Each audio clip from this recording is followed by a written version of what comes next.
25వ వచనం నుంచి ఈ పారాగ్రాఫ్ 25 నుంచి 36 వరకు. యేసు ఎవరు, ఆయన ఎక్కడి నుంచి వచ్చినాడు, ఈ వివాదం ఉంది ప్రియులారా. ఈ రోజు కూడా ఆ వివాదం జరుగుతూనే ఉంది. యేసు ఎవరు అంటే రకరకాలుగా చెప్పేవాళ్ళు ఉన్నారు. అందుకని యేసు ప్రభు కూడా శిష్యులు ఒక మాట అడిగినారు, జనులు నన్ను గురించి ఏం చెప్పుకుంటున్నారు అన్నాడు. వారు ఏమన్నారు, కొందరు ఏలియా అని, కొందరు ప్రవక్త అని, కొందరు ఫలానాని అనుకుంటున్నారు అన్నాడు. మీరైతే నన్ను గురించి ఏం చెప్పుకుంటున్నారు అన్నాడు. అప్పుడు పేతురు ఏమన్నాడు, నువ్వు జీవము గల దేవుని కుమారుడవు అన్నాడు. ఆ దేవుని కుమారుడు అంటే హిందువులకు అర్థం కాదు, వాళ్ళకి అర్థమవుతుంది. ఎవరికి అర్థమవుతుందంటే యూదులకు అర్థమవుతుంది. వాళ్ళు నువ్వు దేవుని కుమారుడు అని చెప్పుకొని దేవునితో నిన్ను సమానముగా చేసుకుంటున్నావు, ఎందుకు నన్ను చంపుతారు, దేని విషయమై చంపాలనుకుంటున్నారు అంటే, ఇదిగో నీవు మనుష్యుడవై ఉండి దేవుని కుమారుడు అని దేవుని చెప్పుకొని దేవునితో సమానంగా నువ్వు చేసుకుంటున్నావు, అందుకే నిన్ను చంపుతామన్నాడు. అది ఎందుకంటే ఈనాడు ముస్లింలకు ఎట్లా ఉంటుందో, ఒక వ్యక్తి ఒక మనిషిని పట్టుకొని దేవుడు అంటే వాళ్ళు ఒప్పుకోడు. వాళ్ళ గ్రంథంలో అల్లా ఒక్కడే దేవుడు అంటే, ఇంకెవరు దేవుడు కాదంటారు వాళ్ళు. తప్పేం లేదు, సమస్య లేదు. ఏమంటే ఇప్పుడు మనం నేర్చుకోవాల్సింది, లోకంలో రకరకాల విశ్వాసాలు ఉన్నాయి. వారి విశ్వాసాలని మనం తెలుసుకున్నాక వారి గురించి మనం ఆవేశపడాల్సిన పని కానీ ఇంకోటి కానీ ఏమీ లేదు ప్రియులారా. ఈనాడు చాలామంది మన వాళ్ళు ఆవేశపడుతున్నారు, యేసు ప్రభు దేవుడు కాదు అన్నారు అనుకుందాం అంటే, నీకు నాకు ఎందుకు ఆవేశము? నువ్వు ఎన్ని చెప్పినా కానీ అవతల వ్యక్తి ఒప్పుకోడు. దేవుడు ఒక వ్యక్తి తండ్రి నన్ను ఆకర్షించితేనే కానీ ఎవరు కూడా నా దగ్గరికి రాలేరని ప్రభువే చెప్పాడు. కాబట్టి నీవు ముందు మొట్టమొదటిగా మనం ప్రేమించాలి. ఆయన లోకాన్ని ప్రేమించినట్లే నువ్వు ఒక వ్యక్తిని ప్రేమించితే ఆ మనిషి అనవసరంగా మన మీదకి రాడు, అనవసరంగా మనల్ని తిట్టడు.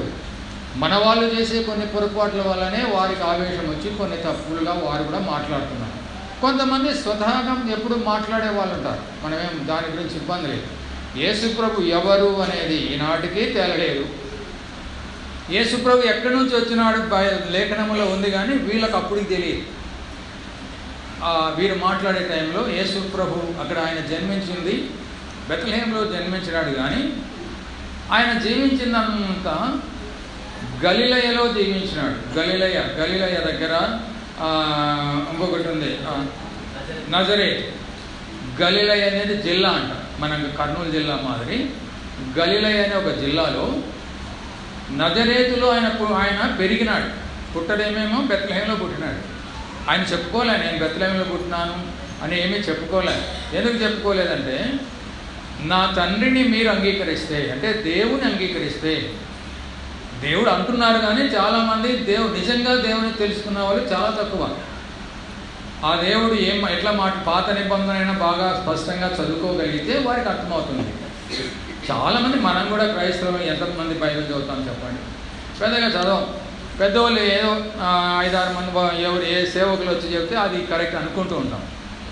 అయినా కొంతవరకు మనకు మనస్సాక్షి ఉంటుంది కనుక తప్పకుండా ఇది వాక్యానుసారం కాదే అని నీకు నాకు అర్థమవుతుంది.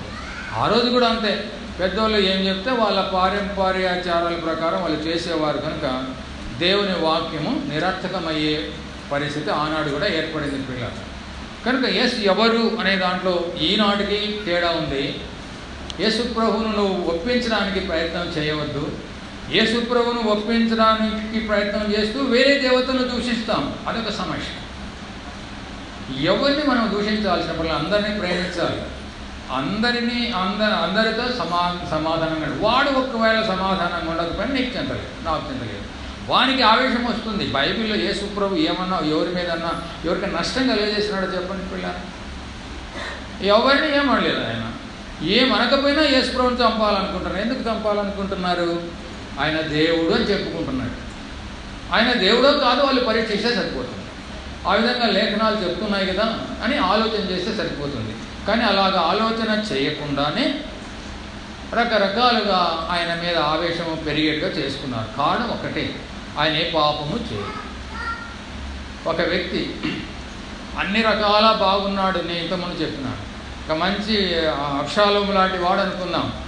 ఆ మనిషి భుజాలకు పైన ఎత్తుగా ఉంటాడని రాయబడింది. ఏ అవయవంలో ఏ లోపము లేదండి అటువంటి వ్యక్తి మన పక్కన నిలబడితే ఖచ్చితంగా మనలో ఒక ఆలోచన కలుగుతుంది, ఇంత బాగున్నాడు ఈ మనిషి ఏంటి, నాలో ఎందుకు ఇన్ని లోపాలు ఉన్నాయని చెప్పి. ఒక అందమైన ఆమె ఉంటే పక్కన ఇంకొక ఆమె ఎట్లయినా అసూయ కలుగుతుంది వాళ్ళకి. ఒకవేళ అసూయ కలగకపోయినా ఇంత అందం ఏమనుకుందే నాకు లేదే అనిపిస్తుంది. ఒక ధనవంతుడు వచ్చినాడు అనుకున్నాం, ఒక పేదవాడు పూరి గుడిసెలో ఉన్నాడు. ఆ ధనవంతుడును ఈ పేదవాడు చూసినప్పుడు తేడా కనపడుతుంది. ఒక అసూయ లేకపోయినా నాకు ఈ మనిషికి ఎంత తేడా ఉంది అనిపిస్తుంది. ఒక గుడిసెకు ఒక మంచి ఇంటికి తేడా లేదా? ఒక గుడిసెకు ఒక రెడ్డి గారింటికి తేడా ఉండదా చెప్పండి? తేడా ఉంటుంది అంతే.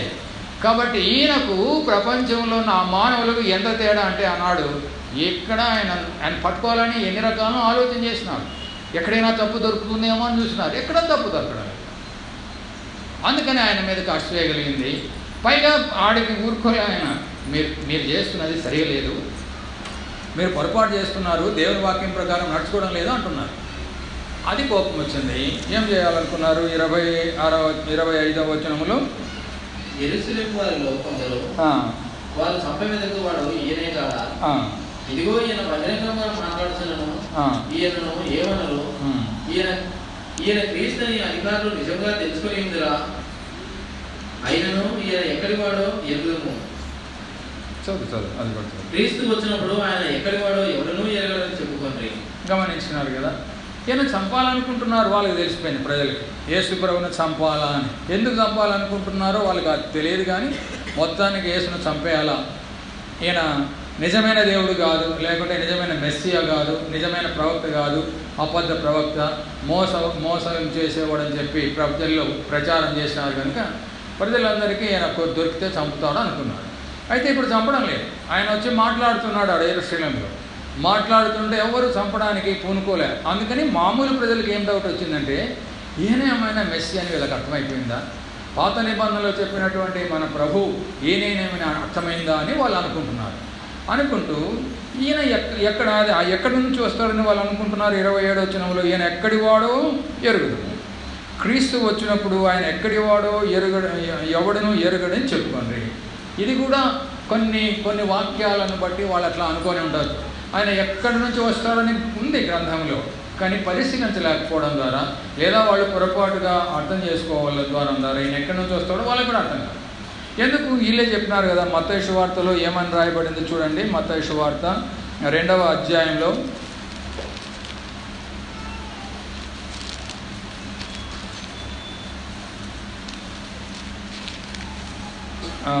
5వ వచనం. యూదయ బెత్లెహేములోనే ఏలైనగా యూదయ దేశము బెత్లెహేమ, నీవు యూదా ప్రధానుల్లో ఎంత మాత్రము అల్పమైన దానము కావు, ఇశ్రాయేలును నా ప్రజలను పరిపాలించు అధిపతి నీలో నుండి వచ్చును అని ప్రవక్త ద్వారా రాయబడినది. మాట 4వ వచనములు చూద్దాం.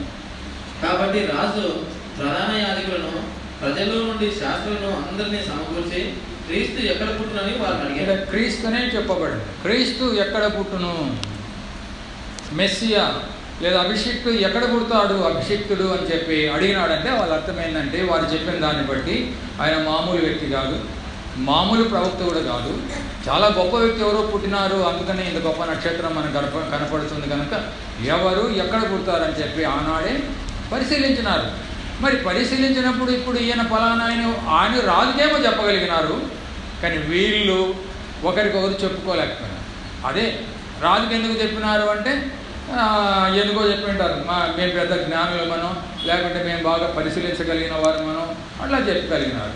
మరి అదే మాట పరిసయ్యులకు శాస్త్రులకు చెప్పి ఎందుకు మన గ్రంథంలో ఇట్లుంది కదా అని చెప్పి ఎవరు చెప్పలేకపోయినారు. చాలా స్పష్టంగా ఉంది ఆయన ఎక్కడ పుట్టాడంటే బెత్లెహేములోనే. హఠాత్తు ఇది ఎక్కడి వాడో, ఇంకొక మాట ఏముందంటే ఎక్కడి వాడో ఎరుగడని చెప్పుకొనిది. ఎక్కడి వాడో వాళ్ళకి తెలుసు. ఇప్పుడు మీకా గ్రంథంలో ఆ భాగం ఉన్నది కనుక వాళ్ళకి అర్థమైపోయింది. కాబట్టి ఇంకా ఏం ప్రశ్నించలేకపోతున్నారు. తర్వాత ఇంకొక మాట అంటారు. వాళ్ళు ఏమంటారంటే ఆయన వచ్చినప్పుడు అది ఎక్కడో వస్తుంది, వచ్చినప్పుడు చూద్దాము. అయితే ప్రభు ఏమని చెప్తున్నాడు గమనించండి. 28వ వచనంలో, కాగా యేసు దేవాలయంలో బోధించుచు మీరు నన్ను ఎరుగుదురు, నేను మీకు తెలుసు అంటున్నాడు. నేను ఎక్కడి వాడినో ఎరుగుదురు, ఎక్కడి నుంచి వచ్చినానో కూడా మీకు తెలుసు, నా అంతటా నేనే రాలేదు, నన్ను పంపినవాడు సత్యవంతుడు. ఈ మాట వాళ్ళకి కష్టమవుతుంది. ఏంటి ఈయన ఒకవేళ వచ్చినాడంటే కన్యగర్భాన పుట్టినాడు అంటే బాగానే ఉంటుంది, అదో బెత్లెహేంలో పుట్టినాడు అంటే బాగానే ఉంటుంది, కానీ నేను పైనుంచి వచ్చినానని చెప్పుకుంటున్నాడే, అది సమస్య. ఆయన పైనుంచి వచ్చినాడని ఎందుకు చెప్పుకుంటున్నాడంటే యోహాను సువార్త కారణం ప్రియులారా. ఇది యోహాను సువార్త 1వ అధ్యాయంలో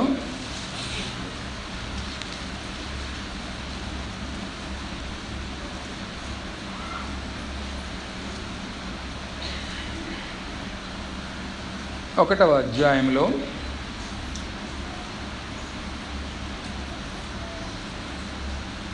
15వ వచనం గమనించండి. యోహాను ఆయనను గురించి సాక్ష్యమిచ్చుచు, నా వెనక వచ్చేవాడు నాకంటే ప్రముఖుడు కనుక ఆయన నాకంటే ముందటి వాడు ఆయనని, నేను చెప్పిన వాడు ఈయనే అని ఎలుగెత్తి చెప్పాను. 18వ వచనం, ఎవడును ఎప్పుడైనా దేవుడిని చూడలేదు, తండ్రి రొమ్మున అద్వితీయ కుమారుడే ఆయనను బయలుపరిచాను. అది ఎక్కడున్నాను నేను అంటే తండ్రిలో ఉన్నాను, తండ్రి రొమ్ములో ఉన్నాను, లేదా తండ్రి పక్కలో ఉన్నాను, ఎట్లయినా అనుకోవచ్చు. దానికి మన ఆలోచనకి ఎంత మటుకు అర్థమైతే అంత మటుకు. మనలో కూడా ఒకడు ఉన్నాడు కదా, అవసరం వస్తే పక్కకు పోతాడు చనిపోయిన తర్వాత. అట్లాగా తండ్రిలో ఉన్నాడు ఒక ఆయన. ఆ తండ్రిలో ఉన్న యేసుక్రీస్తు ప్రభు వచ్చినాడు. నేనే, ఎవరు దేవుని చూడలేదు, నన్ను చూసిన వాడు తనని చూసి ఉన్నాడు. ఈ మాటలన్నీ అనేకమైన చెప్పినాడు. చెప్పి నేను ఎవరో మీకు తెలుసయ్యా, తెలియకుండా ఏం లేదు, మీ శాస్త్రులు మీ పరిశీలు లేఖనాలన్నీ పరిశోధించినారు, కాకపోతే అది అంగీకరించలేకపోతున్నారు. అది నేను ఎక్కడి నుంచి వచ్చినానంటే 7వ వచనంలో తండ్రి దగ్గర నుంచి వచ్చినానన్నాడు. ఆ తర్వాత 29వ వచనం, నేను ఆయన ఎదురు నుండి వచ్చి ఆయన నన్ను పంపిన కనుక నేను ఆయనను ఎరుగుదునని బిగ్గరగా చెప్పాను. గట్టిగా చెప్తున్నాడు, మామూలు కూడా చెప్పలేదు. మీరు ఎందుకు ఇంత సందేహపడుతున్నారు? నేను తండ్రి నుంచి వచ్చినాను, పరలోకం నుంచి దిగి వచ్చినాను అన్నాడు. పరలోకం నుంచి దిగి వచ్చినాడంటే అర్థం కావడం లేదు. దిగి వచ్చిన ఆయన పరలోకం నుంచి దిగి వచ్చిన కన్య గర్భంలో నుంచి ఈ లోకానికి వచ్చినాడు. పిల్లారా, మామూలు మానవుడని వాళ్ళు తలంచడం ద్వారా, కన్య గర్భంలో పుట్టినాడో లేదో అనే సందేహం వాళ్ళకు ఉండడం ద్వారా ఆయన అంగీకరించలేకపోతున్నారు. వాళ్ళ సహోదరులు కూడా ఆయన ఎందుకు విశ్వాసం ఉంచలేదని రాయబడింది కదా. ఇంకా చూసింటారు కదా, చిన్నప్పటి నుంచి ఆయన మాటలు చూసింటారు, ఆయన ప్రవర్తన చూసింటారు, ఆయన చేసే విధానం సమస్తము చూసి ఉంటారు. ఈయన మానవుడు కాదు, నిజంగా అమ్మ చెప్పినట్లే దేవుని యొక్క పరిశుద్ధాత్మ వల్ల ఈయన అమ్మ గర్భవతి కన్నాడు అని అంగీకరించలేకపోయాడు. ఈనాడు కూడా అంగీకరించడం లేదు యేసు ప్రభు కన్య గర్భాన పుట్టినాడంటే. ఎందుకంటే ఏదో ఆమె తప్పే చేసి ఉంటుంది, అట్లా రాసినారు, అనవసరంగా చేసినారు. అట్లా అనవసరంగా చేసి ఉంటే ఈయన ఇంత మనిషిగా, ఇంత యోగ్యంగా, ఇంత పరిశుద్ధంగా జీవించే వ్యక్తే కాదు. మానవులు నీతిమంతుడు లేడు, ఒక్కడు లేడు, ఏ భేదం లేదు, అందరూ పాపం చేసినారని రాయబడింది.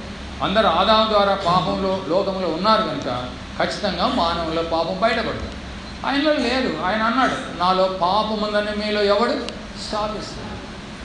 కనుక దిక్కు తెలియడం లేదు వాళ్ళు. ఇప్పుడు కూడా లోకానికి దిక్కు తెలియదు. లోకంతో పక్కన పెట్టండి, మనకేమండి, మనమేమన్నాం మరి? ఆయన పరలోకం నుంచి దిగి వచ్చినవాడు, ఆయన తండ్రి రొమ్ములో నుంచి దిగి వచ్చినవాడు, ఆయన మానవుడిగా జన్మించినాడే కానీ మానవుడు కాదు. ఆయన దేవుడు. ఆయన మన పాపములన్నీ శిలువలో మోసుకోవడానికే. ఒక పరిశుద్ధుడు ఆ యొక్క శిలువలో తను తాను అప్పగించుకుంటేనే మన పాప పరిహారం అవుతుంది. నిర్దోషమైన ఏడాది మగ గొర్రె పిల్లను అప్పగించినప్పుడు మాత్రమే పాపానికి క్షమాపణ కలుగుతుందని పాత నిబంధన ప్రకారము తాత్కాలికంగా ఆ బలు ఇవ్వబడేవాళ్ళు. నిర్దోషమైనటువంటి పశువులను బలి చేసేవాళ్ళు. దానికి సూచనగా అది నిజ స్వరూపముగా యేసుక్రీస్తు ప్రభు కనపడుతున్నట్టున్నారు. అవన్నీ ఛాయే కానీ నిజస్వరూపము ఎక్కడుందంటే యేసుక్రీస్తులో. లోకములు అన్నీ ఛాయనే, మతాలు కానీ ఇంకోటి కానీ వస్తువులు కానీ ఛాయనే. నిజమైన స్వరూపాన్ని వెతికితే యేసు ప్రభులో దొరుకుతుంది. ఫ్యాన్ కూడా ఒక ఛాయ యేసు ప్రభు. ఫ్యాన్ దగ్గర కూర్చుంటే చల్లని గాలి వస్తుంది, విశ్రాంతి తీసుకుంటాం. యేసు ప్రభు దగ్గర వచ్చి కూర్చుంటే నెమ్మదైన జీవితం దొరుకుతుంది. మనకి సంతోషము ఆనందము తెలియకుండా వస్తుందన్నమాట. నువ్వు ఎటువంటి వాడైనా సరే ఆయన దగ్గరికి వచ్చి కూర్చొని ఆయన మాటలు విన్నావు అంటే ఫ్యాన్ లాంటి విశ్రాంతి దొరుకుతుంది. అన్ని వస్తువులు కలిగి ఉన్నది ఏది అని లేకుండా ఏ వస్తువు తీసుకున్నా దానికి సరిపోయిన వాడు ఆయన. అన్నిటిలో ఉన్నవాడు కాబట్టి ఆయన ఇంకా ప్రత్యేకించి ఆయన దగ్గరికి రాకుండా తెలుసుకోలేదు. ఇంకొక మాట కూడా, మానవులను మనం పాపులమని అర్థం చేసుకోకపోతే తెలుసుకోలేదు ప్రియులారా. అది సమస్య. ఎందుకు సమస్య అంటే కొంతమంది పాపం చేయరు, కొన్ని పాపం. కొంతమంది నేను అబద్ధం ఆడను అంటారు కదా, కొంతమంది ఉంటారు అబద్ధం ఆడకుండా చచ్చిన అంటే వాళ్ళు అబద్ధం ఆడాల్సిన అవసరం వాళ్ళకి రాదు. ఆడినా కానీ వాళ్ళకే తెలుసు, ఆడకున్నా కానీ భయం, మిగతా వాళ్ళకే భయం వచ్చేటట్టు ఉంటుంది వాళ్ళ ప్రవర్తన. కొంతమంది అబద్ధం ఆడేవాళ్ళు ఉన్నారు, కొంతమంది మోసం చేసేవాళ్ళు ఉన్నారు, కొంతమంది అన్యాయం చేసేవాళ్ళు కనపడరు. అయినా వాళ్ళలో లోపం ఉంటుంది, అది తెలియలే వాళ్ళు. ఏమి లోపం ఉంటుంది? మన మనసు సరైనది కాదు, మన ఆలోచనలు సరైనవి కాదు, మన తలంపులు సరైనవి కాదు. అవి క్రియారూపకంగా మనకు బయటపడినప్పుడే కదా ఒక వ్యక్తి పాపం అనేది. నాలో ఒక అసూయ ఉంటే ఆ అసూయ అనేది క్రియారూపకంగా బయటకు వచ్చినప్పుడు మాత్రమే సార్ అసూయ ఉంది అని మీకు అర్థమవుతుంది. నా లోపలే నేను అట్లే ఉంచుకుంటే మీకేంటి అర్థమవుతుంది? నా లోపలే ఉంచుకున్నటువంటి దోషము ఎవరికి అర్థమవుతుందంటే పరలోకమున్న తండ్రికి అర్థమవుతుంది. ఆలోచన చేయండి, మనలో ఆవేశం లేదా, కోపం లేదా, అసూయ లేదా, ద్వేషం లేదా? ఒకవేళ అవన్నీ బయటికి రాకపోవచ్చు, బయటకు వచ్చినప్పుడే ఆ పాపం యొక్క నష్టం ఎంతో అప్పుడు అర్థమవుతుంది. కాబట్టి ప్రియులారా ఆలోచన చేసుకోనండి, సమస్య అంతా ఇక్కడే వస్తుంది. కోపమును దేవుడు ఏమన్నాడు? నరహత్యను ఒకటిగా ఆయన చూస్తున్నాడు, కానీ నీవు నేను చూడడం లేదు. నరహత్య చేసిన వాడు చాలా పెద్ద పాపి అనుకుంటున్నారు, కోపగించుకున్నవాడు చాలా చిన్న పాపి అనుకుంటున్నారు. కాదు, కోపగించుకున్న వాడు కూడా నరహత్య చేసిన వాడితో సమానమే అని నువ్వు అనుకుంటే, ప్రభువా నాలో కూడా కోపం వస్తున్నది, నాలో ఫలానా ఆలోచనలు ఉన్నాయి, ఫలానా తలంపులు ఉన్నాయి, నేను పాపినే ఒప్పుకుంటావు, లేకుంటే ఒప్పుకోలేదు. అలాగా ఒప్పుకోగలిగితే ఈ మాటలు ఇంకా అర్థమవుతాయి. నిజమే తండ్రి, నాలో కూడా యోగ్యత లేదు. ఇంకొక మాటలు చెప్పాలంటే, ఒకవేళ ఎంత ఈ ప్రపంచంలో ఎంత మంచి వాళ్ళు ఉన్నా మోక్షానికి చేరేటటువంటి యోగ్యత ఎవరో లేదు. అలాగుంటే చెప్పేవాళ్ళు, ఈ వేదాంతులేమి, సిద్ధాంతులేమి, గొప్పవారేమి, నేను మోక్షానికి వెళ్తాను అని చెప్పగలిగిన వాళ్ళు ఎవరైనా చెప్పినారా? ఎవరు చెప్పలేదు. నువ్వు తప్పు లేకుండా జీవించు, పొరపాటు లేకుండా జీవించు, నువ్వు మోక్షానికి పోతావు అన్నారు. అది ఎవరైనా చెప్తారు? చిన్నపిల్లోడు చెప్తారు. అలాగా తప్పు లేకుండా, పొరపాటు లేకుండా జీవించి, ఇదిగో నేను జీవించినాను, నేను ఈ లోకం వదిలితే ఆ మోక్షానికి వెళ్తానని ప్రపంచంలో చెప్పగలిగిన వ్యక్తి ఒక్క యేసుప్రభువు ఒక్కడే చెప్పినాడు. నాలో పాపం లేదని మీరు మా పాపం ఉందని మీరు ఎవరు స్థాపిస్తారన్నాడు? ఇదిగో తండ్రి దగ్గరికి, ఇదే ఇక్కడే చెప్తాను, నేను తండ్రి దగ్గరికి వెళ్తాను, ఆ నుంచే వచ్చినాను, అక్కడికే పోతాను. ఇంత స్పష్టంగా ఇంత బాగా చెప్పినాడు కాబట్టి ఎందుకు అర్థం కావడం లేదంటే ఒప్పుకోరు. మనకు లేనివి వేరే వాళ్ళకు ఉన్నాయంటే ఒప్పుకోరు. వేరే వాని పిల్లోనికి 100కి 90 మార్కులు వచ్చినాయి, మన పిల్లోనికి 80 మార్కులు వచ్చినాయంటే మన పిల్లోని తెలివి తక్కువ వాడిని ఎవరు ఒప్పుకుంటారు? లేదులే వాడేదో చేసింటాడు, వాడేదో చేసి వానికి 90 మార్కులు వచ్చినాయంటాడు. అది మనలో అది పాపం. ఇవన్నీ నరకానికి తీసిపోతాయని చెప్పము, నువ్వు పాపమని తెలుసుకోవడానికి. ఏ పాపమైనా నరకానికి. ఆ మాట విన్నాం కదా మన మత్తయి వార్తలో, ద్రోహి అని చెప్పువాడు నరకాగ్నిలోను. మరి ఎన్నిసార్లు చెప్పింటాము? నీకు అర్థమైంటే నేను నరక పాత్రురాలను పవిత్రుని అని చెప్పుకొని ఉంటావు, ప్రభుకు చెప్పుకోవాలి. పిల్లరా ఒప్పుకోరన్నమాట. ఈ మధ్యన ఒకరికి MBBSలో సీట్ వచ్చింది, మనకు తెలిసిన వాళ్ళకి కర్నూలు మెడికల్ కాలేజీలో సీట్ వచ్చింది.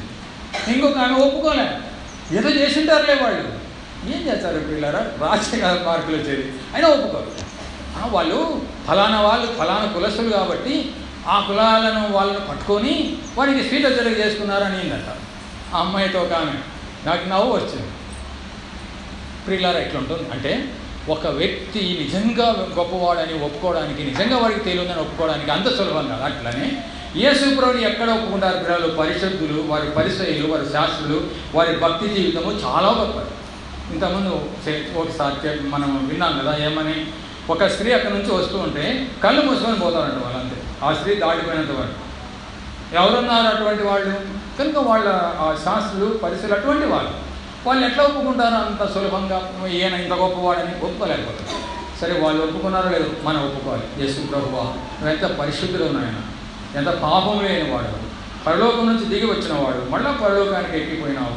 స్తోత్రము తండ్రి, నేను నమ్ముకుంటున్నాను, నా పాపాలని పరిహరించినందుకే స్తోత్రము, నా పాపం నుంచి విమోచించినందుకే స్తోత్రము, పరలోకము మాకు ఉచితంగా అనుగ్రహించినందుకే స్తోత్రం అని మనం చెప్పుకోవాలి. పిల్లలు రొట్టె రసం తీసుకున్నప్పుడు స్త్రీలకు అవకాశం లేదు కదా.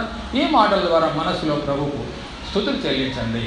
మనస్ఫూర్తిగా స్తుతులు చెల్లించండి, పరలోకం ఉచితం. అది ఎప్పుడైనా గుర్తుపెట్టాను.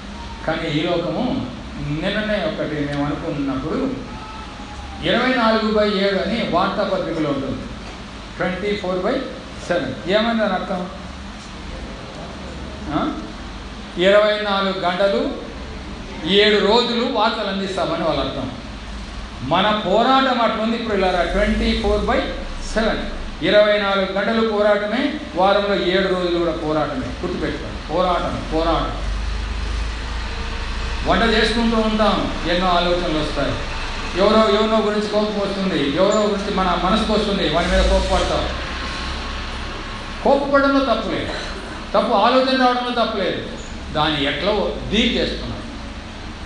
కారు తోలినప్పుడు పొరపాటు కొంచెం ఎట్లా అంటేనే లెఫ్ట్కి పోతుంది. అది లెఫ్ట్కు పోవడంలో తప్పులేదు, కానీ ఇంక అట్లే లెఫ్ట్కు పోని ఇచ్చిపెట్టే పోయి ఏడబడుతుందో నీకు తెలియదు, నాకు. అట్లనే మన ఆలోచనలు ఎడమ కుడి అటు ఇటు జారిపోతుంటాయి. పట్టుకోవాలి ప్రభు సన్నిధిలో. 24 గంటలు పోరాడు. అది ఉచితంగా పరలోకం ఉచితమే. కానీ ఈ లోకంలో నీకు పెద్ద పోరాటం ఉందమ్మా. ఆయన ఇచ్చిన మోక్షాన్ని పట్టుకొని, ప్రభు నీ కోసం నేను ఎంతైనా పోరాడతాను తాను రెండు చెప్పాలి. ఎన్నో డబ్బులు చూసినప్పుడు ఒక ఆలోచన, బంగారు చూసినప్పుడు ఒక కోరిక, ఇతరుల వస్త్రాలు చూసినప్పుడు ఒక కోరిక, ఇతరులకు ఉన్న గొప్ప స్థాయి చూసినప్పుడు మన మనసులో అటు ఇటు తిరుగుతూనే ఉంటాయి. పట్టుకోవచ్చు. అయితే ఒక్కటి మాత్రం మనం గమనించాలి, ఏంటంటే నీవు గన నీ ఆలోచనలు ఏమీ లేకుండా చేసుకుంటే సాతాను నీ లోపలికి దూరలేదు. అంతే. ఆలోచన వచ్చిన కాడనే వాడిని ఎదిరిస్తే, ప్రభువైన యేసుక్రీస్తు నామములో సాతానా ఈ ఆలోచన నాలో పెట్టావు, నీ ఆలోచన తీసుకుని బయటికి వెళ్ళు, యేసుక్రీస్తు నామములో నేను ఆజ్ఞాపిస్తున్నాను చెప్తున్నాను. 1000 సార్లు ఆలోచన చేసి వస్తే 1000 సార్లు చెప్పండి, నువ్వు పడిపో, నువ్వు నిలబడ్డావు. అదొక్కటి మనం గ్రహించాలి. ఏంటంటే దేవుడు శోధించడు. ఆయన అన్నాడు కదా, దేవుడు కీడు విషయమై ఎవరిని శోధించడు. దేవుడు పాపం చేయమని ఎవరికి చెప్పడు. పాపము చేయమని చెప్పేటప్పుడు ఆలోచన అంతా సాతాను నుంచి వస్తుంది. సాతానా, నేను దేవుని బిడ్డను కనుక ఈ పని చేయించాలని చెప్తున్నాడు. మన తిమోతి ఇప్పుడు సువార్త ఈ మధ్యన ఆరాధనలో కొన్ని విషయాలు బాగా చెప్తున్నాడు. ఎన్ని గాయాలు తిమోతి నాకు జ్ఞాపకం ఉంది. పోయినాడు అనుకనే 5,000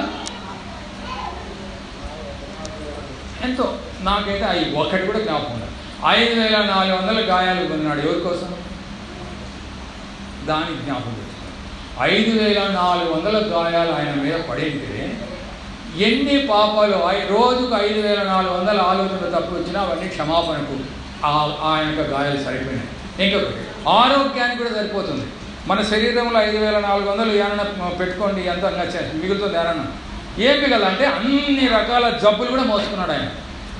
వాడి మోక్షం వరకనే, కానీ జబ్బులు పోవడం ఊరిక కాదు. నమ్మండి, ఆయన నా కొరకు గాయపరచబడినాడు.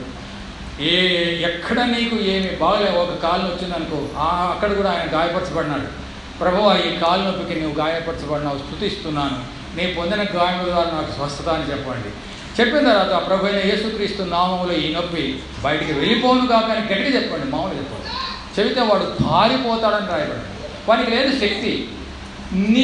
నువ్వు అవకాశం ఇస్తే వాడు దూరుతాడు. ఏమని అవకాశం ఇస్తావు? కొంచెం నొస్తుంది, ఈడ నొస్తున్నది, ఆడ నొస్తుంది, ఈడ నొస్తుంది, ఆ బ్రతుకు ఎందుకు అంటే మంచిది, ఇంకా నీ బతుకు బస్ స్టాండ్ చేస్తారు సార్.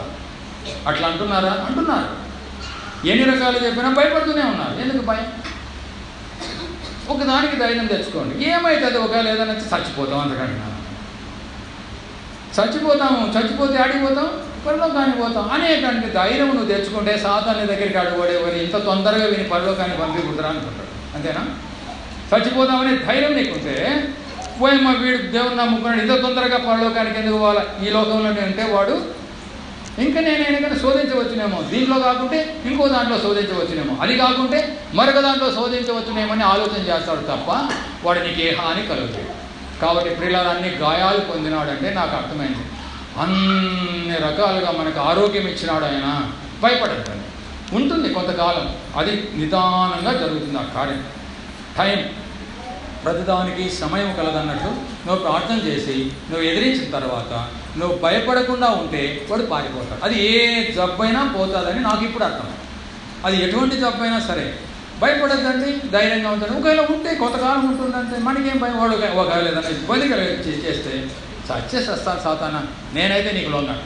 అయిపోయి అలాగ మనం జీవించాలని దేవుడు కోరుతున్నాడు ప్రియులారా. మళ్ళీ మనం యోహాను సువార్త 7వ అధ్యాయానికి వస్తాము. 31వ వచనం, 30వ వచనం. అందుకు పట్టుకునే యత్నం చేసి కానీ ఆయన గడియ ఇంకనూ రాలేదు కనుక ఎవరూ ఆయన పట్టుకునలేదు. అది ప్రతిదానికి సమయం కలదన్నట్లు ఆయన ఎప్పుడు పట్టుకోవాలి? పస్కా పండుగ రోజునే పట్టుకోవాలి. పస్కా పండుగ రోజున ఆయన సిలువ వేయాలి. పాత నిబంధనలో లేఖనములో ఉన్నటువంటి కనుక నీకు నాకు కూడా ఇలాంటి కొన్ని ఏర్పాట్లు దేవుడు చేసినాడు.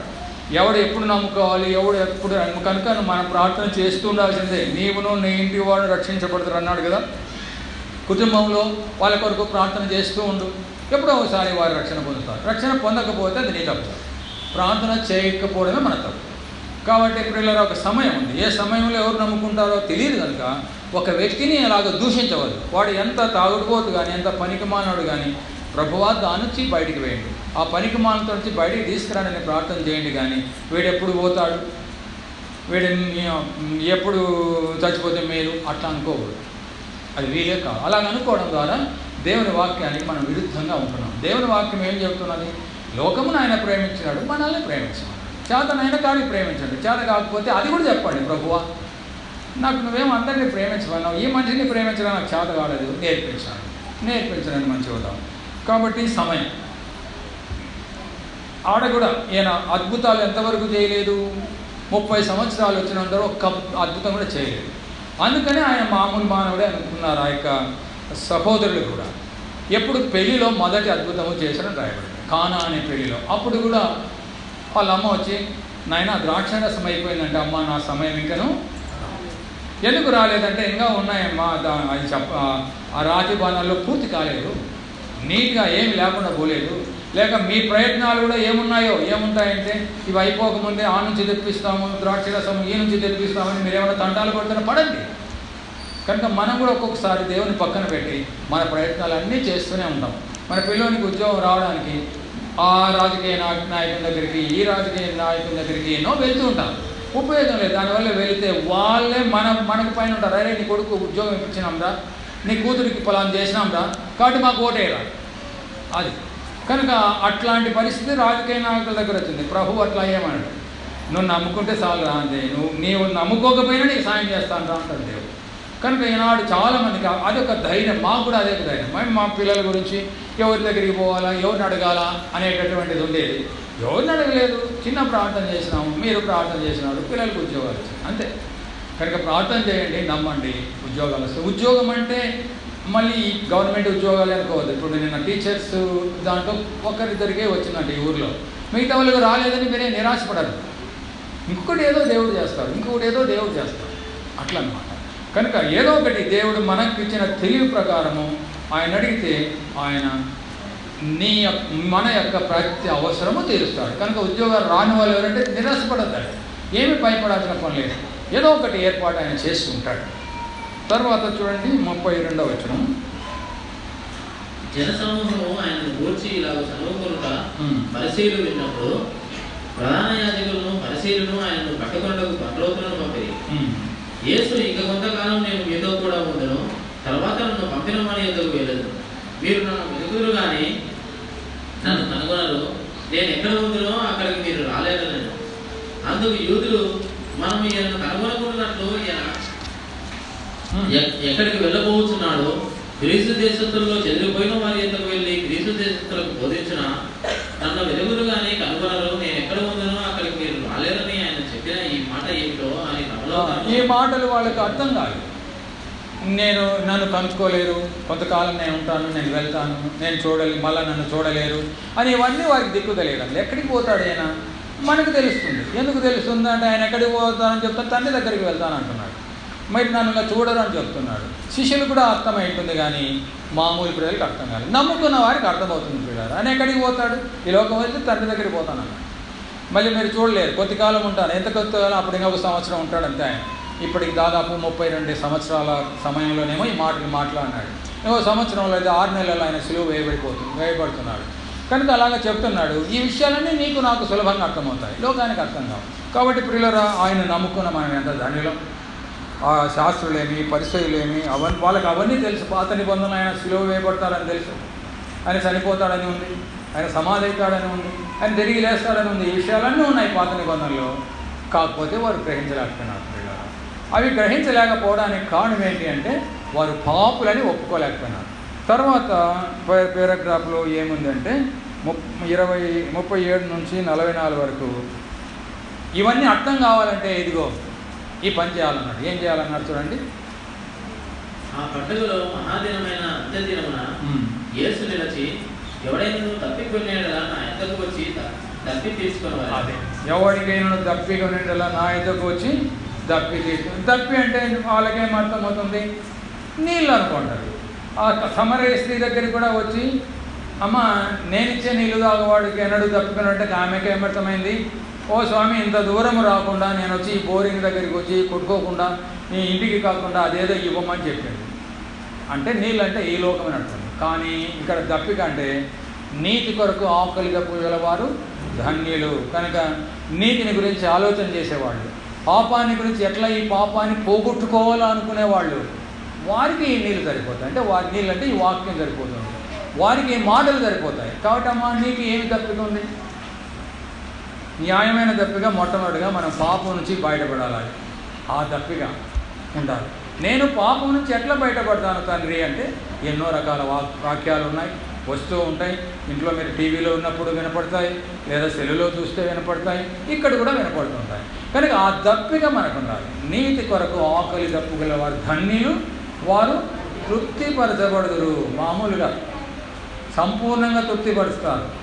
ఇంకా మొదట అది కావాలి, దేవుని నీతిని, దేవుని రాజ్యాన్ని మొదట వెతకండి.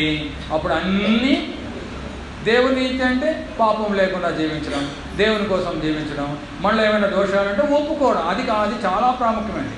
ఒప్పుకోవాలి, ఇతరులు క్షమించాలి. ఇది నేను ఎప్పుడు చెప్తుంటాను. ఎందుకంటే అవి చదివినాను నేను. ఇంతకు మునుపు చెప్పి ఉన్నానో లేదు కానీ ఇప్పుడు చెప్తాను చూడండి.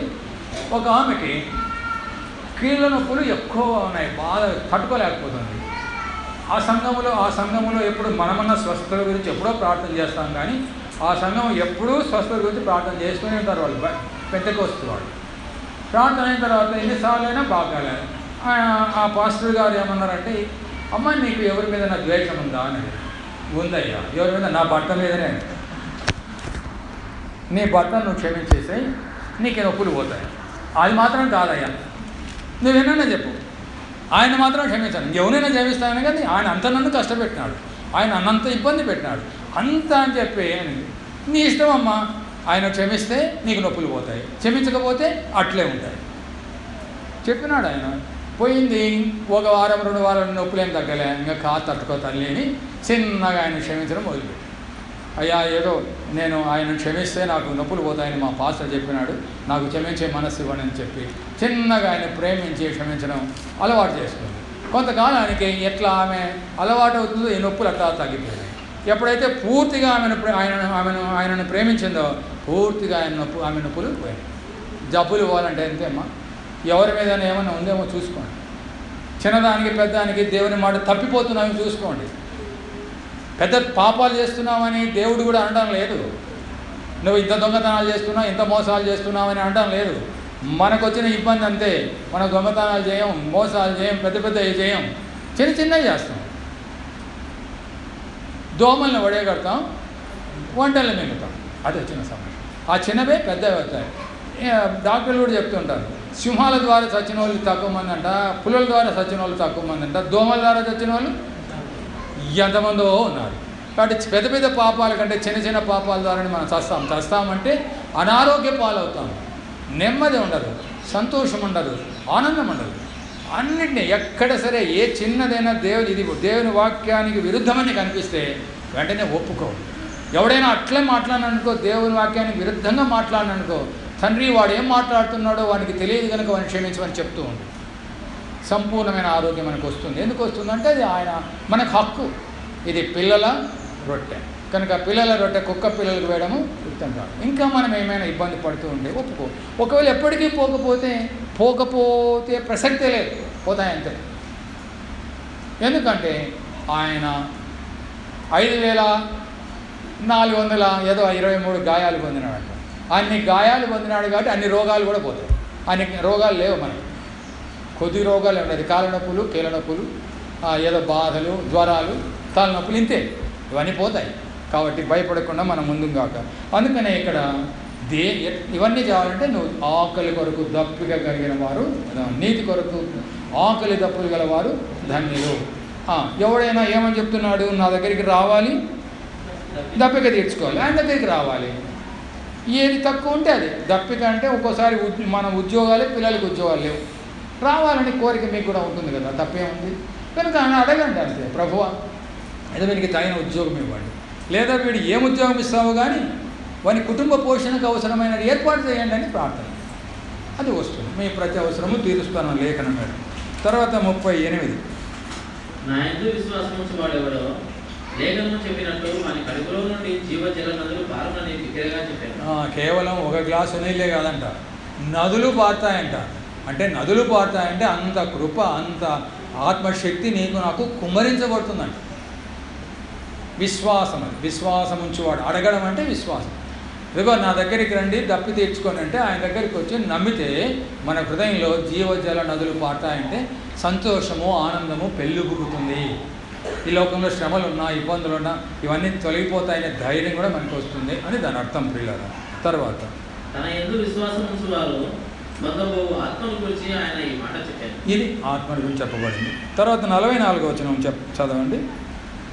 వారిలో కొందరు ఆయనను పట్టుకొన తలచిరి కానీ ఎవడనూ ఆయనను పట్టుకొనలేదు. ఆ పంటరోతులు ప్రధాన యాజకుల యొద్దకును పరిసయ్యుల యొద్దకును వచ్చినప్పుడు వారు ఎందుకు మీరు ఆయనను తీసుకుంటారు కాదు 43 కాబట్టి ఆయనను గూర్చి జన సమూహంలో భేదం పుట్టాను. అది భేదం పుట్టింది. ఒక దిక్కు ఆయన పైనుంచి వస్తాను, పైకి పోతాను, ఇవన్నీ చెప్తున్నాడు. ఈయన మానవుడిగా ఉండి ఏంది ఇట్లా చెప్తున్నాడు వాళ్ళు అనుకుంటున్నారు. తర్వాత ఇదిగో నా ఆత్మ మీకు ఎవడైనాను యేసు ప్రభువును ఒప్పుకోవాలంటే వాని ఆత్మలో ఒప్పించబడాలని ప్రభువుడు చెప్తున్నాడు. కనుక మీరు మీ ఆత్మలో ఎప్పుడైతే ఇది స్వీకరిస్తారో మీకు అర్థమవుతాయని అని చెప్పినప్పుడు ఆయన్ని బట్టి భేదాలు పుట్టినాయి. ఏం భేదాలు పుట్టినాయి? ఎక్కడైనా ఆయన బట్టి భేదాలే. కుటుంబంలో చెప్పినాడు, తండ్రి కుమార్తెకు, కుమార్తె తండ్రికి మీకు విరోధము కలగదు, నేను మీకు సమాధానం కలగజేయడానికి వచ్చినానని చెప్పడం లేదు, మీకు విరోధం కలగజేయడానికే వచ్చినాను అన్నారు. ప్రియులారా, మత్తయి సువార్తలో అనుకుంటాను, గమనించండి 10వ అధ్యాయం 34 చదవండి. నేను భూమి మీదకి సమాధానమును పంపవచ్చునని తలంచకుడి, ఖడ్గమునే గాని సమాధానమును పంపడకు నేను రాలేదు. ఒక మనుషునికి వాని తండ్రికిని, కుమార్తెకును ఆమె తల్లికిని, కోడలికిని ఆమె అత్తకును విరోధం పెట్టవచ్చు. నిజంగా విరోధం పెట్టడానికి వచ్చినాడు. ఇంకో చోట అన్నాడు, ప్రయాసపడి భారం మోసుకునుతున్న సమస్త జనులారా నా దగ్గరికి రండి, నేను మీకు విశ్రాంతిని. మరి ఆడేమో విశ్రాంతిని ఇస్తానన్నాడు, నీకు విరోధం పెట్టడానికి వచ్చినాడు. ఇది మనకు అర్థమవుతుంది. లోకానికి ఏమర్థమవుతుంది? లోకం ఏమనుకుంటే చూడప్ప మీ యేసు ప్రభు వచ్చింది ఏంటికంటే కొట్లాట పెట్టడానికి అంటారు. నిజమే. ఏమి కొట్లాట? ఆయన అంగీకరించని వాళ్లకు అంగీకరించిన వాళ్ళతో కొట్లాట ఉంటుంది. ఇంట్లో తల్లి బిడ్డ ఉంటారు, తల్లి యేసు ప్రభు దగ్గరికి వస్తుంటుంది, తండ్రి బిడ్డ రాదు, ఇద్దరికి సమస్యలు ఉంటాయి. ఇది మామూలుగా. కనుక అయితే మనకేం భయపడాల్సిన పని లేదు. ఎందుకు వచ్చింది భేదము? చూడండి 41వ వచనం. క్రీస్తు దావీదు సంతానంలో పుట్టి 41. మరికొందరు ఈయన క్రీస్తుయే అనిరి, మరికొందరు ఏమి క్రీస్తు గలిలయలో నుండి వచ్చిన, క్రీస్తు దావీదు సంతానంలో పుట్టి దావీదు ఉండిన బెత్లెహేము గ్రామంలో నుండి వచ్చునని లేఖనం చెప్పలేదా? మరి లేఖనం తెలిసింది, ఆయన చెప్పలేదు నేను బెత్లెహేములోనే పుట్టినానని చెప్పలేదు. కానీ తెలుసుకోవాలి వాళ్ళు. ఎవరు చెప్తారు? వాళ్ళకి చెప్పాలంటే వాళ్ళ అమ్మ ఉంది, వాళ్ళ నాయన లేకపోయిండొచ్చు. వాళ్ళ అమ్మ ఉంది, నేను బెత్లెహేములో పోయినాము నాయన, జనసంఖ్యకు పోయినాము, అక్కడనే ఈ బాబు నేను కన్నానని చెప్పినా ఒప్పుకోలేదు వాళ్ళు. కనుక లేఖనాలను వాళ్ళు నమ్మలేకపోతున్నారు. బైబిల్లో రాయబడిన విషయాలు నమ్మకపోవడం వల్లనే వాళ్ళు యేసు ప్రభువుని అంగీకరించలేకపోతున్నారు. ఈనాడు గ్రంథం మనకు వేరేదేం కాదు. వాళ్ళు చెప్పినారు, వీళ్ళు చెప్పినారు. బైబిల్ గ్రంథంలో ఏమి రాసింటే దాన్ని నమ్మండి అంతే. ఒక భక్తుడు చెప్పినాడు, యోనాను చేప మింగిందని బైబిల్లో ఉంది. ఎట్లా మింగుతుందయ్యా అంటే బైబిల్లో ఉంది, నేను నమ్మాను అంతే. ఇంకా ఆయన ఇట్లా అన్నాడు, చేప యోనాని మింగడం ఒకవేళ మామూలేమో కానీ యోనానే చేపను మింగినాడని రాసినా కానీ నేను నమ్ముతానన్నాడు. బైబిల్ని అట్లా ఎంత నమ్మితే మనకు అంత ధైర్యం వస్తుంది, అంత శక్తి వస్తుంది పిల్లారా. కనుక బైబిల్ నమ్మలేని వాళ్ళు ఇలాంటి ప్రశ్నలు వస్తాయి. ఇట్లా గలిలయ అంటే చాలా తక్కువైందంట. నజరేతు అనే గ్రామంలో ఆ ఏరియాలో అంత మొత్తం యూదులు లేరట, వేరే అన్ని రకాల వాళ్ళు కలిసి ఉన్నారు. వారి మధ్యలోకే ఈయన పోయి ఆయన వాళ్ళ మధ్యలో పెరిగినందుకు గలిలయలు అంటే చాలా తక్కువగా చూసేవాళ్ళు. అందుకని ఈ మాట అనింది, గలిలయలో నుంచి మంచిదే అదేంది, నజరేతులో నుంచి 1వ అధ్యాయం, యోహాను సువార్త 1వ అధ్యాయంలో చూడండి. యోహాను సువార్త 1వ అధ్యాయము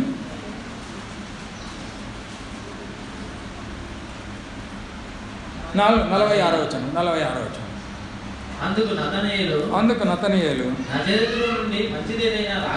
అంటే నజరేతులో నుంచి మంచిదే రాదని వాళ్ళు అనుకున్నారు. అట్లా మాటలు చెప్పుకుంటున్నారు.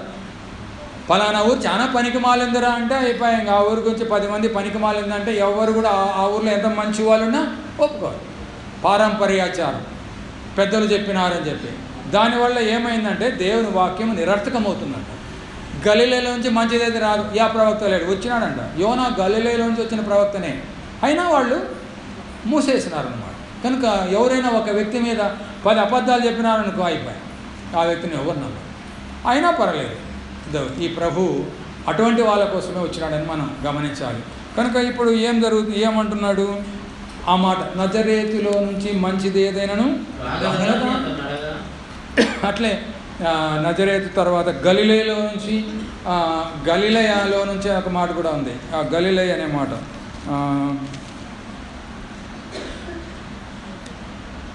42వ వచనమా, ఇది 41.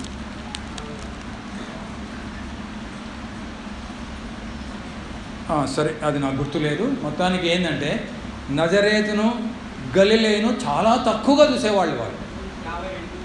చదువు.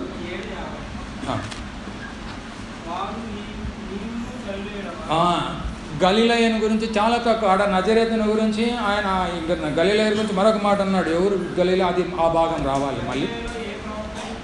గలిలయలో ఏ ప్రవక్త ఒక మాట అంటారు అంతే, పుట్టినారు. యోనా ఆ గలిలయలో నుంచి వచ్చిన వ్యక్తి అంట. కాకపోతే వాళ్ళు ఆ విధంగా చెప్పడం ద్వారా సులభంగా వాళ్ళు మోసం చేసుకుంటున్నారు, ఇతరులను కూడా మోసం చేస్తున్నారు. కనుక మనం కూడా ఒక వ్యక్తి ఎంత పనికి మాలినోడైనా ఆ వ్యక్తిని మంచివాడు పర్లేదు, ఏదో ఒక చిన్నలో అదే వాడు అడిగితే అది కూడా ఏదో అన్ని విషయాల్లో మంచివాడు, ఏదో ఒక చిన్న విషయంలో బలహీనత ఉందని చెప్పడానికి వాడు పనికి మాలినోడు అంటే అయిపోయాడు, వాని మాట ఎవరు. కనుక బోధకుల గురించి తప్పుగా ఎవరు మాట్లాడకూడదు. ఎందుకంటే ఆ మాటలు వినబుద్ధి కాదు వేరే వాళ్ళ, ఈయన అట్లాంటి వాడంటే ఈయన మాటలు ఎందుకు వినాలి. కనుక మానవుడు బలహీనుడే కానీ దేవుడు బలహీనుడు కాదు, బలవంతుడు, ఆయన మాట్లాడిస్తాడు. కాబట్టి ప్రియురా, మరి ఆ కింద ఉంది. తర్వాత చూడండి 45వ వచనం నుంచి 53 వరకు అన్యాయము తీర్పును అడ్డుకుంటున్నాడు ఈయన నికోదేము. ఏమంటున్నారు చూడండి వీళ్ళు. 45వ వచనం. ఆ పంట రోజులు ప్రధానుల యుద్ధమును పరిశీల యుద్ధమును వచ్చినప్పుడు వారు ఎందుకు మీరు ఆయనను తీసుకొని రాలేదని అడగా, ఆ పంట రోజులు ఆ మనుషులు మాట్లాడినట్లు ఎన్నడూ మాట్లాడలేదని. ముందు భాగంలో బంట్రోతులను పంపినారని పట్టుకురాపోండి. ఆయన బంట్రోతులు వచ్చి ఆడ నిలబడితే ఆయన మాటలు వింటుంటే పట్టుకోవడానికి వాళ్ళకి బుద్ధి పుట్టలేదు. ఇంత గొప్పవాడు, ఇంత మంచి మాటలు మాట్లాడుతున్నాడు, మేము ఎప్పుడు వెళ్ళలేదు కదా. ఎప్పుడు ఈయన ఎవరైనా మాట్లాడితే కోపముతో, అహంకారంతో, గర్వంతో మాట్లాడే వాళ్ళని ఎంతోమంది చూసినాము. కానీ ఇంత గొప్పవాడు, ఈయన అద్భుతాలు చేసిన వాడు అయినా కానీ ఈయన ఎంత మంచిగా మాట్లాడుతున్నాడు అని చెప్పి ఊరికి వచ్చినాడు. ఊరికి వస్తానే ఈ ప్రజలు ఏమంటున్నారు, 47వ వచనం. అందుకు పరిసయ్యులు, మీరు కూడా మోసపోతేరా, అధికారుల్లో కానీ పరిసయ్యుల్లో కానీ ఎవడైనాను ఆయన ఎందుకు విశ్వాసం ఉంచారా. కనుక మన మాటలు కూడా మనల్ని కొట్టడానికి వచ్చే వ్యక్తి కూడా మార్చేట్టుగా మనకు ఆ దేవుడు ఆ శక్తిని ఇస్తాడు పిల్లలు. ఒక్కొక్కసారి నిజంగా ఆ సమయం వచ్చి వీని కొట్టాలా, వీని శిక్షించాలంటే యేసుప్రభువును శిక్షించడానికి, సిలువ వేయడానికి సమయం ఉంది. కానీ అంతకుముందు వచ్చి పట్టుకోవాలన్నా కాలేదు. ఎందుకు కాలేదంటే ఆయన మాటలు విని బంట్రోతులు అంటే పెద్ద తెలివిన్న వాళ్ళు కాదు, శాస్త్రులు పరిశీలన అలాంటి వాళ్ళు కాదు, చిన్న ఉద్యోగస్తులకు అర్థమైనటువంటి మాటలు, లేదా చిన్న పెద్ద జ్ఞానము లేనటువంటి యూదులకు అర్థమైనటువంటి మాటలు పెద్ద జ్ఞానులం అనుకున్న వాళ్ళకి అర్థం కావడం లేదు. అందుకనే ప్రభు అన్నాడు, దేవా తండ్రి, నేను నిన్ను స్తుతిస్తున్నాను, ఈ యొక్క మాటలు జ్ఞానులకును వారికి నేను మరుగు చేసి పసిబాలులకు మీరు బయలుపరిచినారన్నాడు. మత్తయి సువార్త 11వ అధ్యాయంలో ఆ మాట అన్నాడు. కాబట్టి ప్రియులారా, నీకు నాకు అర్థమవుతాయి. ఎవరు ఎందుకు అర్థమవుతాయంటే, ఆయన గొప్పవాడని నీ గురి ఉంటే, ఆయన పరిశుద్ధుడని అర్థం చేసుకుంటే ఆయన మాటలన్నీ మనకు అర్థమవుతాయి. ఆయన ఒక పనికి మాలిన వాడని లోకము మాదిరి లోకము ఎన్నో చెప్తున్నారు. ఈనాడు యూట్యూబ్లో చూస్తే యేసుప్రభుని ఎంత తిడుతున్నారో అంత తిడుతున్నారు. ఎంత తిడితే వాళ్ళే అనుభవిస్తారు, మనకేం అవసరం లేదు. కనుక ప్రియులారా, మనమే తిట్టకూడదు. అదే సమస్య. ఇప్పుడు వాళ్ళు యేసుప్రభుని తిట్టినారని మనం ఇలా దేవతలను తిడితే వాళ్ళకు మనకేం తేడా? గుర్రానికి గాడిదకి ఏం తేడా వస్తుంది? తేడా ఉండాలి కదా. కనుక గుర్రము గాడిద ఒకటి కాకూడదు. తర్వాత ఇప్పుడు ఈ విధంగా మాట్లాడినప్పుడు ప్రియులారా 50వ వచనంలో ఏమంటున్నాడు చూడండి. అంతకు మునుపు ఆయన యుద్ధకు వచ్చిన నికోదేము వారిలో ఒకడు. అతడు ఒక మనిషి మాట వినకమునుకును, వాడు చేసినది తెలుసుకొనకమునుకును మన ధర్మశాస్త్రము అతనికి తీర్పు తీర్చునా. ఇప్పుడు మీరు తీర్పు తీరుస్తున్నారు, ఆయన మోసగాడు అంటున్నారు, ఆయన చంపాలనుకుంటున్నారు. మీ నోటి మాటలతోనే మోసగాడని, మీ నోటి మాటలతో చంపుదామంటే ఎట్లా అవుతుంది? మన ధర్మశాస్త్రం అంటే వాళ్ళకు సభ ఉంది. ఆ సభలోకి ఇవన్నీ తీసుకొని రావాలి కదా. ఈయన ఎక్కడ పొరపాటు చేసినాడు, ఏం తప్పు చేసినాడు అని పరీక్షించాలి కదా. పరీక్షించి కదా తర్వాత శిక్ష వేయాల్సిందే. పరీక్ష కంటే ముందే ఎందుకు అట్లా మాట్లాడుతున్నారని యేసుప్రభు పక్షంలో ఈయన వాదిస్తున్నాడు. పిల్లలు వాదిస్తుంటే సులభంగా ఒక మాటతో ఏమంటున్నారు? ఒకటేమో నీవును గలిలయుడవా, విచారించి చూడుము, గలిలయలో ఏ ప్రవక్తయు పుట్టలేదు. గలిలయుడవా, ఫలానా వానివా అన్నట్లు, నువ్వు ఫలానా జాతి వానివా అన్నట్లు. కాబట్టి అట్లాగా సులభంగా నీకేం తెలుసు అన్నట్లు, గలిలయకి జ్ఞానమే లేదు అన్నట్లు మాట్లాడి ఆయన అంటున్నారు. కానీ నికోదేము ఎంత గొప్ప భక్తుడో, ఆయన ధైర్యంగా ఉన్నాడు. తర్వాత చనిపోయిన తర్వాత ఆయన తీసుకుపోయి పాతి పెట్టింది ఆయన అవసరమైన ఏమేమి సంభారం, బోలమును, సాంబ్రాన్ని, బోలమును తీసుకొచ్చిన వ్యక్తి ఈయన. తీసుకొని వచ్చి ఆయనను అక్కడ పాతి పెట్టినాడు అనమాట. కాబట్టి ప్రియులారా, నికోదేముకున్న జ్ఞానము వాళ్ళ మరి పరిశీలన లేదు, వాళ్ళకి లేదు. ధర్మశాస్త్రం చదువుతున్నాము, అన్నీ చేస్తున్నామన్న వాళ్ళకి లేదు. నికోదేముకి ఎందుకు జ్ఞానం ఉంది? గలిలయుడే కావచ్చు, దేవుని వాక్యం నమ్మినాడు. ఆయన దగ్గర పోయి మాట్లాడినాడు మొట్టమొదట, అయ్యా నువ్వు గొప్పవాడేమని మాకు అర్థమైంది, మరి ఏం చేయాలా, మోక్షం చేరాలంటే ఏం చేయాలంటే, ఏముంది నువ్వు కొత్తగా జన్మించాలని చెప్పినాడు. అప్పుడు ఆ కొత్త జన్మ కూడా అర్థం కాకపోతే అడిగినాడు, ఎట్లా నాకు చెప్పు అన్నాడు. చెప్పిన తర్వాత ఆయన లేఖనాలు చదువుకొని ఉంటాడు, అర్థం చేసుకున్నాడు, ప్రభుని నమ్ముకున్నాడు. కనుక ప్రియులారా, గమనించినారు కదా, ఏ జాతిలో పుట్టినావు, ఏ ఊరిలో పుట్టినావు అనేది ప్రాముఖ్యత కాదు. దేవుని యందు నువ్వు సంపూర్ణమైన విశ్వాసం ఉంటే నీకు అన్నీ అర్థమవుతాయి. ఈ లోకంలో ఎట్లా జీవించాలని అర్థమవుతుంది, ఎట్లా ఉండాలో కూడా అర్థమవుతుంది. అది నేను నేర్చుకోవాలి, దినదినము నేర్చుకోవాలి. 24 గంటలు నేర్చుకోవాలి, వారంలో 7 రోజులు నేర్చుకోవాలి. పొద్దున నేర్చుకోవాలి, సాయంత్రం నేర్చుకోవాలి, పోతూ ఉంటే నేర్చుకోవాలి, వస్తూ ఉంటే నేర్చుకోవాలి. ఏదో ఒక డ్రైవింగ్ నేర్చుకున్నట్లు అంతే, ఒక ఈత నేర్చుకున్నట్లు అంతే. ఈత ఒకటే రోజులు ఎవరికి రాదు, తర్వాత నేర్చుకుంటాడు, ఇంకా మునిగిపోదు. అంటే డ్రైవింగ్ ఒకటే రోజులు రాదు, నేర్చుకుంటాడు, యాక్సిడెంట్లు చేయడు. మన ఆత్మీయ జీవితాన్ని కూడా దినదినము నేర్చుకోవాలి. ఇంకా యాక్సిడెంట్లో పడడం అంటే లోపాల్లో పడడం, పొరపాటులో పడడం, తప్పుల్లో పడడం, అలాగా జీవించడం గాక దేవుడి మాటలను ఆశీర్వదించడం గాక ప్రార్థించాలి.